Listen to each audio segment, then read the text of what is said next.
4 Chain Lightning, 2 Price of Progress, and if you haven't ever flashback a Price of Progress with Snapcaster Mage, well, you've been missing out because it feels pretty good. Also, the blue-red deck, a pretty big advantage is that it gets to play basics. 2 Island, 2 Mountain. Right, that's, yeah, a lot of fetch lands. So he's still running the same aggressive mana base that Delver decks are typically running. But yeah, and then a pair of basics, which Rug Delver does not get to do. So he can't get wasted out. Right. Now, Zachary Keith, on the other hand, is playing a really interesting deck. He has a lot of token makers. He's playing an Esper token deck. For his token makers, he has Spectral Procession, Raise the Alarm, Lingering Souls, Bitter Blossom, and it looks like that's it. 4 Intangible Virtue, I think, is the part that really sticks out to me. Right. Also, 2 Humility in the main deck. Yeah, Humility great in a tokens deck. It doesn't really hurt any of your own creatures. No, exactly. He has Cabal Therapy, Inquisition of Kozilek, and his only 2 real creatures are Stoneforge Mystics. I do like Zachary Keith's deck, especially in this matchup. Grim Lavamancer, turn 1 of Anders Schneider. Particularly because cards like a lot of token makers tend to be very good against Delver, or a lot of, the Delver Secret's pretty vulnerable to tokens.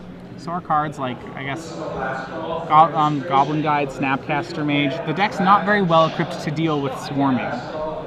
Right. Turn 1 Arid Mesa from Zachary Keith, no play. And Andrew Schneider will Brainstorm while playing a Scalding Tarn. Draws Lightning Bolt, Snapcaster Mage, Lightning Bolt. His hand very strong. He has another fetch land. He has Lightning Bolt, Daze. And that card on the left, is that an alternate art Price of Progress? I'm not positive on that one. Yep, right now, time will tell. His hand is primarily burn here. So he might be that he wants 2 of these cards, so he may not crack the fetch land right away. Yeah, I probably would have held off on that Brainstorm because he doesn't even know what he's playing against. His opponent just played an Arid Mesa and said go. His hand is very good. There's not a reason to Brainstorm on it yet. Right. Both these players, by the way, 4-0, so 2 rounds. If one of these, the winner of this match will be 1 round out of top 8. So Zachary Keith, end of turn, will crack this fetch land. It's like he's going to grab Scrubland, I would imagine. No, basic planes, protection against Wasteland. Yep, especially right now, Andrew's deck looks like a Rug Delver. Still looks like it could be a Rug Delver deck. Right. Either way, a deck where you'd expect 4 Wastelands out of it. Interesting to note, Andrew Schneider is not playing Wastelands. Right. Now, it's pretty hard to play Wasteland when you want to play, well, really when you want to play Price of Progress at all, because that limits your basic count mostly. So, Andrew Schneider, 20 lands, 0 Wasteland. So, second land into play for Zachary Keith, and he's, Scrubland into Bitter Blossom, which is going to get dazed. Yep, immediately dazed. Bitter Blossom is such a powerful card, especially with Zachary Keith, only on 18 life. Alright, so turns passed back. Replay of the land by Andrew Schneider. He's going to swing Grin Lavamancer. He has 2 cards in the graveyard, but he wants to get full value out of all his burn, figuring that he can use that later on. And he's already counting damage. That's going to be, I believe, Chain Lightning. Yep. Wow, so Chain Lightning. Chain Lightning at Zachary Keith. Zachary will drop to 14. Right to the face. Yes, those aren't Lightning Bolts. Those are Chain Lightnings, the promo Chain Lightnings from the premium deck Fire and Lightning, I believe. Yeah, and I think that's what that other red card is, too. It looks to be a Price of Progress. Right now, though, Zachary Keith with 2 basic planes in play. Lingering Souls. Gonna put 2 flyers into play. Gonna put some speed bumps in the way of that Grim Lavamancer. It can't attack anymore. And passes it back.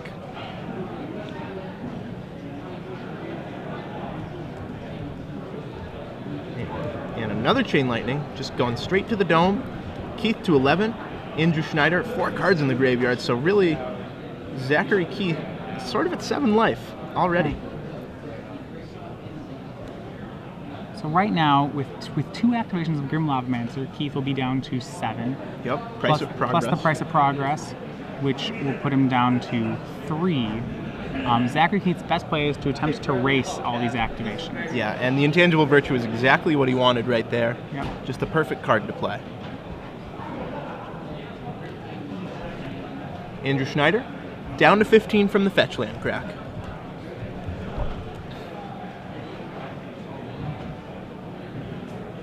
And I have to imagine if he's on the burn him out plan, we'll see 2 damage go right to the face.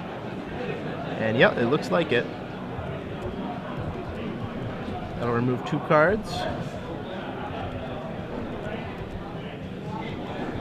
And it looks like Snapcaster Mage is Andrew Schneider's last card. Yeah. A little confusion. That was the end of Zachary Keith's turn. Alright, on Schneider's turn. Another fetch land. Good enough. It's fuel for Grim Lavamancer. It allows him to more freely snapcast cards like Chain Lightning. He's going to crack both his fetch lands. Alright, so both at once. These will certainly get basic lands. Yeah. Island Mountain, presumably.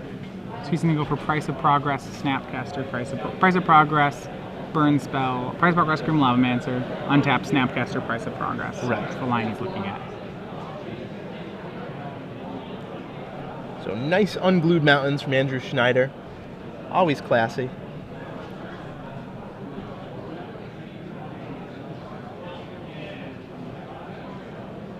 And here we go, setting up price mana. Oh no, Snapcaster this turn. Alright, Snapcaster Mage. Targeting Burst, okay, sure, targeting, and that'll work too. Targeting Chain Lightning puts Zachary to 6, and the activation and the price will get him next turn. Yep. Theoretically, Zachary Keith is dead. The only life gain spells he has in his deck, Batterskull, So he's gonna, period. He attempts to Swords the Grim Lavamancer, but Grim Lavamancer taps to Shock.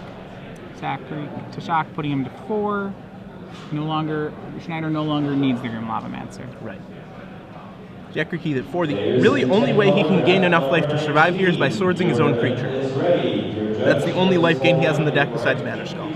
And Zachary Keith's going to wasteland the Volcanic.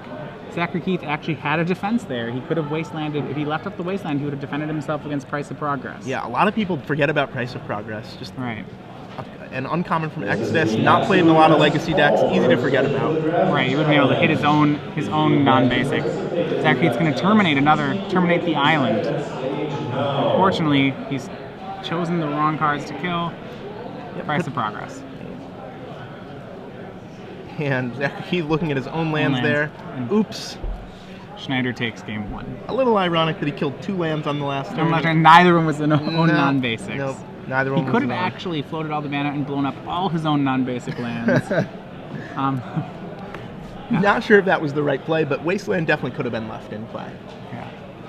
Andrew Schneider had only 1 card left in hand. It was unlikely that he needed all 4 mana. No real reason to do that. So Andrew Schneider takes game 1 from the Esper token deck.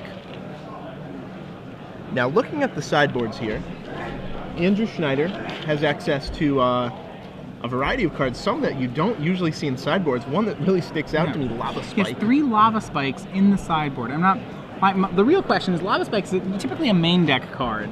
If that's what you want to be doing, then that's what you want to be doing. So he has 3 Lava Spikes in the sideboard. It's really interesting. 3 Lava Spike, 1 Banefire. The Banefire I can get behind. Granted, his deck typically won't have enough mana to make for a really good Banefire, but Right. it's uncounterable. It's probably mostly there for the blue-white counterbalance matchup. Sure, it's uncounterable if it's 5 or more. So Right. there are situations where Banefire would be good. Right, and there are 8 mana producing lands, so. He also has Sulfuric Vortex, which is another card which is typically main decked, I believe, in burn decks. The Vortex probably not as good here because Zachary Keith's strategy is to try to race Schneider in this matchup.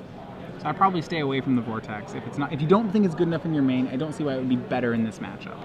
Right. Now, I don't think he'll be boarding in the Lava Spikes or the Sulfuric Vortexes. Those are mainly, well, especially the Lava Spikes, mainly there against the combo deck to just improve on speed by hopefully an entire turn. Really, I don't think we'll see much here. He doesn't have a lot of options in his sideboard, and I think his main deck is pretty well set up to beat Zachary Keith here. Right. On Keith's side, or Zachary Keith's side, there's not too much that's good against a burn deck. He does have one card which is pretty key here. He has 1 Circle of Protection red, and 1 Enlightened Tutor to find Circle of Protection red. And you have to imagine that that's going to be something he's going to go for. Exactly. He has a second one in the main act. Is that another? So he'll have 2 post board. Yeah, so effectively 3 Circle of Protection reds, 1 Pithing Needle, I suppose, to stop the Grim Lavamancer. That'll be all right. That'd be okay. I'm not sure that's something I'd really want to do. No, I would only side it in if I didn't have any good, or if I had some cards to take out. Right. Zealous Persecution, that'll certainly come in. That kills Lavamancer. That kills Unflipped Delver, kills Snapcaster. Yeah, that card, Zealous Persecution, is definitely a card that could be sided. And the question is whether he would want it more than a Swords to Plowshares, or whether he'd want it more than a creature. A lot of the cards in his main deck are pretty decent in this matchup. Or really, a lot of cards in the main deck are very key to his strategy. So I imagine his sideboarding, he tries to keep it to a minimum when possible. Yeah, I think we'll see him take out Vindicate for the Zealous Persecution. Pretty much Definitely. a strict upgrade there. The only card it doesn't kill is Goblin Guide, and that card probably shouldn't be a big deal for this token deck. No. 2 Disenchant won't do much, 2 Canonist won't do much, 2 Rest in Peace. Also, I mean, they're marginally useful against the Grim Lavamancers and the Snapcasters, but I don't think he can afford to spend 2 mana and an entire card on that. Especially since the cards do something, even if the Rest in Peace is in play. Right. Mons, Goblin Raiders, or Pikers. Really, I just expect Zachary Keith to aggressively mulligan to Stoneforge Mystic, aggressively mulligan to Enlightened Tutor. Even if he gets a mix of lands and spells, if they don't have those cards, he should probably ship it back. Right. 7 dealt out. Zachary Keith will be on the right. And looking at a 7 here, trying to decide whether this is good enough. It looks like it is. And Schneider sends it back. All right.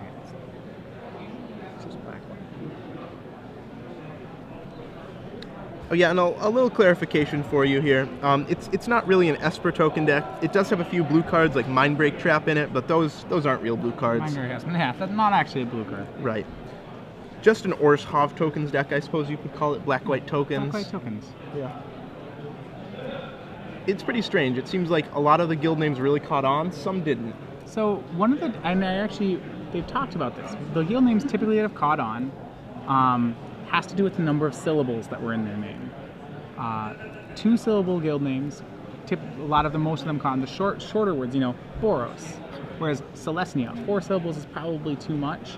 And so Wizards made an attempt they recognized this, and so when they made Shards of Alara, they made sure that all 5 of the shards were named with very short, no more than 2-syllable names, which is kind of a little bit of the history behind It seems that. like it worked, too. Yeah, definitely. We Jund, Esper, Grixis, Naya, Bant, we use all 5 of those in describing decks. Exactly. Orzhov, though, you don't usually hear about an Orzhov deck. Right. I usually hear about an Orzhov deck. Vindicate is not of the Orzhov guild. Right. The ones that really stuck were Boros is probably the one that stuck the most when describing decks. Yeah, Boros aggro. Yeah. And wow, a turn 1 Thoughtseize from Zachary Keith takes the Spell Pierce, not the Ponder. That's really surprising. Right. Zachary Keith must have some stuff that he wants to resolve here. Leaving Schneider with 2 Pierces to me seems like a really strong board, as opposed to the Ponder, because the Ponder with the fetch land is just going to create some more virtual card advantage. Right, exactly. I don't know Zachary Keith's hand, but in the dark, that's probably wrong. All right, Lance Schneider, Wysis is going to hold up the Spell Pierce. It's fine. He's going to have to draw some blind cards at some point during this game anyway. Why not draw them early? He's Right, not, so you can plan your game around. So you can plan your game around them. He's not going to. Tempo's not as important to him here. Right. Yeah. So Zachary Keith can probably pull. I believe he has a Stoneforge Mystic and thus can play around it. Wow, he had a Cabal Therapy? He's going to Interesting. play Therapy. Therapy's going to get pierced. Yeah. Andrew Schreider knows that the Ponder is way more important than the Spell Pierce in his hand. Well, yeah, absolutely. And he draws a Delver of Secrets. Oh, okay. I thought that was an empty sleeve for a second there. He's going to crack a fetch land right away. Huh, interesting. Not sure I like that play. I like saving the fetch land there. Yeah, I would probably save the fetch land is a really high value here, especially when you have a Delver to peek at the top card and a Ponder. I mean, if he's going to cast Delver and Ponder, that's aggressive to me. Yeah, this is just certainly the wrong line. Well, the big... Okay, so let's talk about what it is. I mean, what this will do, and it's a great top of deck he's drawn here, and probably will forgive him for it, too. But when he only has 1 threat, and so really he still needs to be playing greedy. He needs to be playing to try to draw more cards that do something, and by burning all these spells at once just to try to make a 3/2, he's kind of resigning himself to draw whatever's on top of his deck as opposed to drawing more relevant things. Exactly. Like right here, it calls Swords to Plowshare. So now Andrew will be what he needs is more blue spells. Thankfully his deck provided for him on that. Right, exactly. And he has another fetch land to go with that Brainstorm in hand. Yeah, Right. he drew a Ponder too. So Stoneforge Mystic comes down for Zachary Keith. Zachary's still in a great spot. He's at 17, and he's probably finding a Batterskull here. His options are Batterskull and 2 Jitays. He's actually going to go for Jitay. Interesting. Possibly there's no way he sided out the Batterskull, I don't think. No, I can't imagine. Jitay, he figures he needs the life gain against the burn deck, but you'd think the Batterskull would be more effective there. Sure. I don't know. We'll see what he has in store for us. Either equipment he gets, though, definitely puts him firmly in front here. Andrew Schneider is now behind. It's got to be Brainstorm, not Ponder here. When you have this many, brainstorming is good in a bad hand. Ponder's, and I think his hand is pretty weak. I would definitely lead on the Brainstorm. Right, especially since he knows his top card is a land. He's going to lead on Ponder, maybe hoping to snag one really good card out of here. Well, there is one really good card. It's Brainstorm. Yeah, he should take that and probably, well... The problem is, yeah, he can take that, crack a fetch land, Brainstorm. Is the right play, I believe, is to take the Brainstorm here, crack his fetch, and Brainstorm again. Just to go searching for a 1-drop here? Searching for something, and none of his spells do anything. Right. And that Stoneforge Mystic plus Umezawa's Jitay, he really needs to find a burn spell to deal with that Mystic. He's going to draw the Spell Pierce and crack the fetch land away, opting to take Spell Pierce over Brainstorm. I don't know what Spell Pierce does here. The damage is already done. Zachary Keith doesn't have to cast another spell. Spell Pierce is really not good at this point in the game anymore. I would have kept the Brainstorm. Yeah, me too. I really don't like the way Andrew Schneider's played this game. I really like the way he played game 1, but this one in particular, Brainstorm not a fan. is one of the most powerful and cards in Legacy, but does require, like, the hard part about it is you really have to understand why it's powerful. Just saying some cards are powerful and you can just play them as they're powerful, as themselves, and you'll do fine. If you don't really understand why Brainstorm is good, then there's a very likely chance that you're going to be playing Brainstorm in an incorrect way. Definitely. Now, Zachary Keith did draw a Delver, he did draw a Lavamancer. Both of those, though, are not really going to work because of that Jitay. And yeah, he plays the Lavamancer anyway. That's just going to eat a Jitay counter. Alright. So, Grim Lavamancer comes on, yeah, but now with the 4th land, Zachary can play and equip Jitay, and that's really going to... That's going to take Andrew out of the game. Yeah, Andrew could have 100 Spell Pierces in his hand. None would save him. Andrew's entire game plan is dead. The hard part is that, and Zachary Keith's not going to go for it. Wow. Okay, so he's gotten a reprieve. The problem with this is that Andrew knew that Zachary Keith had a Jitay, and Zachary just playing Jitay, equipping, and swinging was enough to take out Andrew's entire hand. Right. Maybe Zachary Keith was playing around Force of Will and a blue card, but those would have to be his last 2 cards, and... I think Zachary's falling into the trap, and he'll still be okay. Zachary has plenty of life total. But he's falling into the trap of Stoneforge Mystic against blue deck. I'd better end step. I have to use this ability, which just isn't true. He has the Batterskull. He has it in his hand. I see. He has the Batterskull in his hand, and Schneider will concede to that. That's a scoop. I still think I would have gone with the Jitay there. Yeah, nonetheless. I would have slammed that Jitay. I forgiving. It might be one of those situations where Zach Keith looks at his hand and says, "Wow, every card makes me win," and so I'm certainly guilty of, when I get to that situation in a deck, of making plays that look dumb, or sometimes are dumb if I just think they all win. Sometimes I don't choose the most winningest win. Yeah, it's sort of like that situation we were talking about earlier with the control deck. It's like, well, you could cast the Alchemy, you could cast the thing twice, you're still probably going to win. I'm notoriously sloppy in those situations. And you've probably lost games that you thought for sure you had locked up. Not typically. It's like... Well, yeah, it doesn't happen often. Well, I think what I mean is, like, if I actually feel like it's a total win either way, then I get pretty sloppy about it.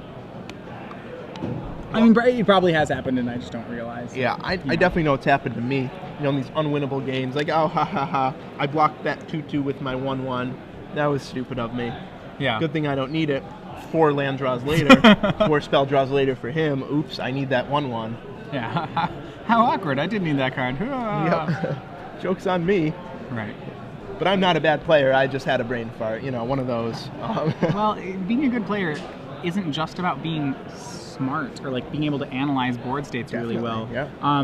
Work ethic and habits are actually really, I know when we think about brilliant Magic players, we never talk about that. I know one of the best compliments I've heard for Kai Buddha, for example, one of the top Magic players, they said one of the best things that Kai Buddha did is that he outworked everybody else who played the game. Yeah. So that at any tournament, Kai Buddha practiced more than everybody else. And exactly. you say, well, that doesn't make a great player. I'm like, Yeah, but it does. You know. But he's better than everybody, so. But he will. Maybe you are better than him on the very first day of a new set drafting. Maybe you can beat him. But the problem is that he's going to change that every single time through practice, and that's a skill. You know. Exactly. I mean, especially for a pro tour. Pro tours really reward the people who put in the most work, and right. that really, it really showed with Kai. He always had a great deck, and in addition, he just outplayed his opponents. Right. I mean, the dream is that you have the work ethic of Kai, and then on top of it are the natural best player in the world, and then that's just terrifying. Sure. Yeah. You know, which for a while, I'd say he was pretty close to doing that to the Pro Tour, which is pretty good. Yeah, we haven't seen anything like that in recent years. No. So Andrew Schneider, playing blue-red Delver deck, will be on the play for Game 3. He'll be playing against Zachary Keith, black-white tokens.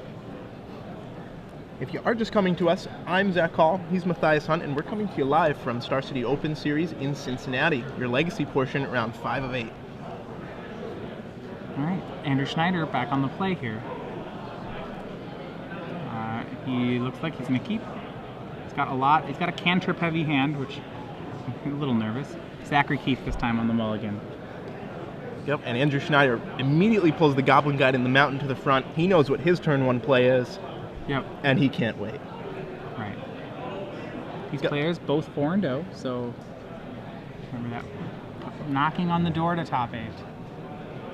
Yep, trying to lock up the 5th win. We'll still need to get a 6th and maybe even a 7th here. Right, as we saw yesterday, when we were really, really close to the top pair, actually a draw at 2 rounds out was not safe for top 8. And the players recognized this and didn't draw. Yeah, I definitely know a lot of players who would have just snap drawn there, automatically draw, oh, we're 6-0, or we're 7-0 in this case. Look at the standings. Yep. There are situations, if you're very close, where not everyone can draw 2 rounds out. Right. You have to say, who will I be paired with next round? Will they be able to draw? Right. So turn 1 Goblin Guide for Schneider. Zachary Keith writing down 18, but checking. Nope, it's a Raise the Alarm on top of it. Schneider's going to have to read that. Raise the Alarm is an instant speed, 2 mana, make 2 soldier tokens. So I have a question for you. With the new game rule triggers, what about the Goblin Guide trigger? So whose responsibility is it for the Goblin Guide to remember the Goblin Guide trigger? Right. Is it the opponent's? I'm not actually sure. You have to ask. I would ask a judge about this. Okay. So, yeah, maybe after the round we'll discuss a little bit what the new implications are. So our judge tells us in this situation Andrew has to remind his opponents to flip Goblin Guide. Interesting. It's not something that Zachary can miss, even though it feels like Zachary missing his own trigger, because it's Andrew's trigger, I believe, is the difference, that why Andrew is required to remind. So Zachary Keith, just with a main phase crack of Arid Mesa, getting plains, playing around Stifle, playing around Wasteland. So I don't like that play because of the Goblin Guide. Because the Goblin Guide will show you the top card, and if you're going to commit, to cracking the fetch line, well then at least give yourself a chance to shuffle away the top card if you don't want it. It's just an incremental advantage you can do by cracking that later. Right. He really didn't want to get stifled, but so far, Andrew Schneider hasn't played a Stifle yet. Ponder out of Schneider after he cracks for an island. He has triple Ponder in his hand, and he's probably going to keep. He has Delver plus a blue card, which is Daze. And he's going to draw the Daze, so he's not going to set up his Delver. Yep, I think the problem is he doesn't have another blue source here. Well, if he set it up to draw, there would be a way for him to set this up.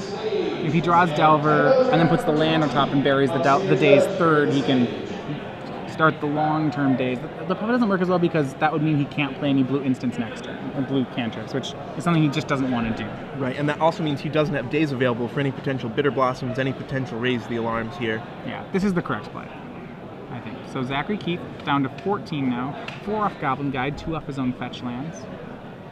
Yep, he'll fetch up a Swamp, and presumably ship the turn because he needs to deal with that Goblin Guide. That's just going to keep chunking him until he throws some blockers in the way.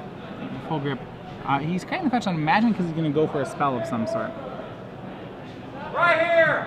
He does have Stoneforge Mystic in his hand. He has the Raise the Alarm that he's shown as well. He's going to pass the turn. So clearly representing that Raise the Alarm. Yep, and I like the play from Zachary Keith. He's respecting the possibility of days. He wants to Right, walk and the they have spell. to they have to do the top. They should reveal the top card to Goblin Guide. Yep, we'll make sure that trigger gets resolved for you. All right, it's a Bitter Blossom. And definitely a bit of a mistake by Andrew Schneider not using that blue mana during his main phase. He would have been able to leverage that days to get 2 land drops. I think he's going to Brainstorm. That's fine too. Which, you know, I think he was actually committed to that play, so it probably doesn't particularly matter either way. Right. He's going to have to crack a fetch land. He probably will want to crack a fetch land into a volcanic here, though. Yeah, you know, it's always tough to figure out whether you want to ponder or whether you want to brainstorm. It's never that easy of a decision, especially with a hand like this. In post-combat, playing Delver's Secrets. Passes the turn. Yep, not cracking the fetch, so he wants that Delver to flip. The top card is an instant. Right. I think it's a ponder. And Stoneforge Mystic out of Zachary Keith. That'll be fine. That'll resolve. So Zachary Keith going to get some sort of life gain tool. Yeah, no days. The second days would have been backbreaking, but it's not there. Yeah, Keith down to 12. So Schneider is hoping to just race Keith. I don't know how much. His hand is not ideal for doing that, but we'll see. But maybe he'll pull it off anyway. Right, all those brainstorms, all those ponders should draw him into some burn at some point. Right. The question is how fast. Right. Speed does matter. Right. 1 mana doesn't seem like a lot, but in Legacy, it's a ton. It's usually like half the mana you have available for your turn. So Batterskull fetched up by Stoneforge Mystic for Zachary Keith.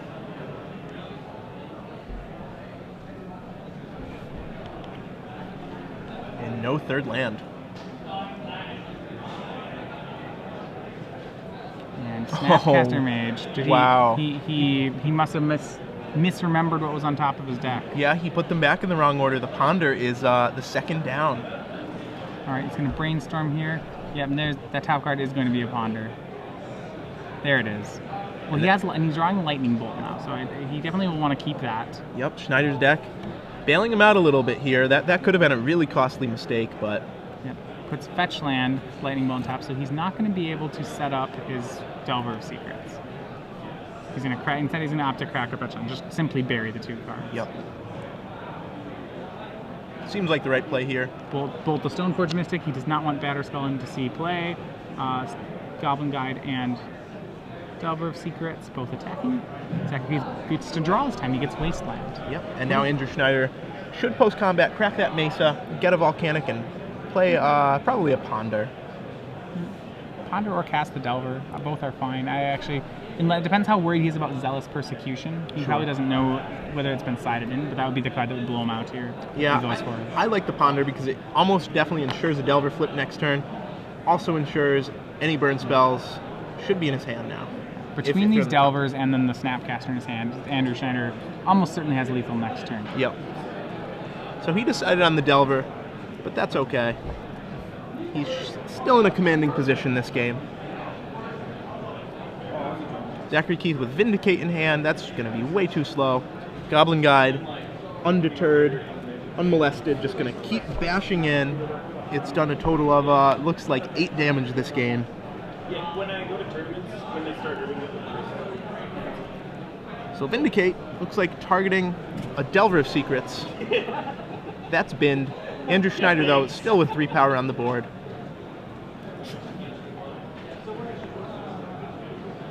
And Price of Progress. Wow.